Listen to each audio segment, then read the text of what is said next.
আপনারা যারা বাইক চালান আর যাদের বাইক নেই, এই ভিডিওটা সবার জন্য, ঠিক আছে? তো দেখেন, আপনার যখন বাইক থাকবে না তখন আপনার পকেটে সবসময় টাকা থাকবে, মনে চাইবে অন্যের বাইকে তেল ভরে যাই ঘুরে আসি।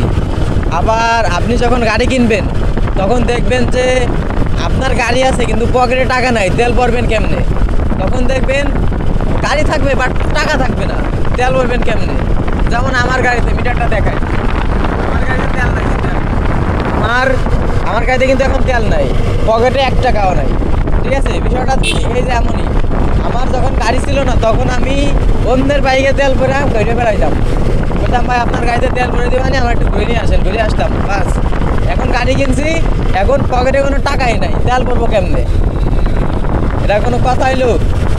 আর তেল সাশ্রয়ী আর একটা বিষয় হচ্ছে যে তেল যদি কম খাওয়াইতে চান গাড়িতে, তাহলে গাড়িটা যত পারবেন আস্তে চালাবেন। দেখেন আমার গাড়ি কিন্তু 5 গিয়ারে আছে, গাড়ি আছে 5 গিয়ারে, আমি চালাইতেছি কত 34-35 স্পিডে। দেখুন এখন কিন্তু তেল কম খাবে গাড়িতে, ক্যামেরা দাও, এখন কিন্তু তেল কম খাবে গাড়িতে। যখন আপনি উড়াধুরা জোরে চালাবেন, যখন আপনি গাড়ি উড়াধুরা চালাবেন তখন কিন্তু আপনার আবার তেলে বেশি খাবে, ঠিক আছে? মানে আস্তে আস্তে গাড়ি চালাবেন, যদি তেল কম খাওয়াইতে মন চায় আস্তে আস্তে গাড়ি চালাবেন। আর যদি মন চায় না আমার বাপের টাকা আছে, আমার পকেট গরম আছে, তাইলে উড়াধুরা বলতে উড়াধুরা চালাবেন, 100-150 কোনো বিষয় না। আমার 4B 160 সিসির গাড়িতে এমনি তেল ভরতে ফকির হয়ে যায়, পকেটে বিড়ি খাওয়ার টাকা থাকে না তেল ভরতে।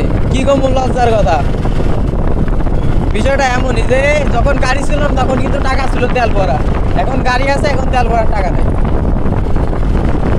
কি একটা যন্ত্রণা। সবাই দেখি যে গাড়ি কিনে তেল থাকে না, আবার তেল থাকে তো গাড়ি থাকে না, এরকমই একটা বিষয় যে যখন আমার তেল ছিল আমার গাড়ি ছিল না, এখন আমার তেল হয়েছে এখন আমার গাড়ি আছে, এখন আমার গাড়ি আছে আর আমার তেল নাই। বিষয়টা এমনই যে যখন তেল থাকবে তখন গাড়ি থাকবে না, যখন গাড়ি থাকবে তখন তেল থাকবে না। কথাটা মজাজনক হইলে এটাই সত্যি কথা, ঠিক আছে? ভাবতে পারেন মজার কথা, কিন্তু এটাই সত্যি কথা। যখন আপনার গাড়ি থাকবে তখন আপনার তেল থাকবে না, আবার আপনার যখন তেল থাকবে তখন আপনার গাড়ি থাকবে না। বিষয়টা এমনই, মাঝে মাঝে মন চায় গাড়ি বেশি চালাইতে। আবার ভাবি গাড়ি যদি বেশি, একটা পুরুষ মানুষের কাছে যদি 2 চাক্কা থাকে তার যে কতটুকু দাম, এটা আপনার যদি 2 চাক্কা না হয় আপনি বুঝতে পারবেন না। যখন 2 চাক্কা হবে তখন বুঝতে পারবেন এই 2 চাক্কার কি দাম। বাপে আমাকে প্রতিদিন বলে যে তোর তো ইনকাম নাই, গাড়ি চালাবি কেমনে, গাড়ি বেশি চালা।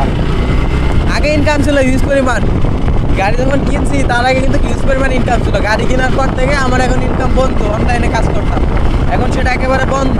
তাহলে দেখেন ইনকাম বন্ধ, এখন কোনো জায়গায় আদৌ সুযোগ কিচ্ছু নাই। মানে পরিবারে যদি কইতাম এই লাগবে সেকেন্ডের ভিতরে দিয়ে দিত, বাট এখন ইনকাম নাই। এখন যদি ওই 10 টাকা দেন তাও দিতে চায় না, 10 টাকা দিতে চাইলেও মানে উল্টা পাল্টা যা বলার বলে তারপর দেয়, অপমান করে, রাত অপমান করার পরে তারপর টাকা দেয়। বিষয়টা এমনই, যখন আপনার কাছে ইনকাম থাকবে আপনারা সবাই ভালোবাসবে, যখন আপনার কাছে ইনকাম নাই, টাকা নাই, আপনার কেউ ভালোবাসবে না। সে যেই হোক, যত বড় মেয়ে হোক না কেন, আপনার ইনকাম ছাড়া আপনার কেউ ভালোবাসবে না, বন্ধু বান্ধব যেই হোক না কেন, ঠিক আছে? তো আজকের ভিডিও এই পর্যন্ত, সবাই ভালো থাকবেন, ধন্যবাদ, আল্লাহ হাফেজ।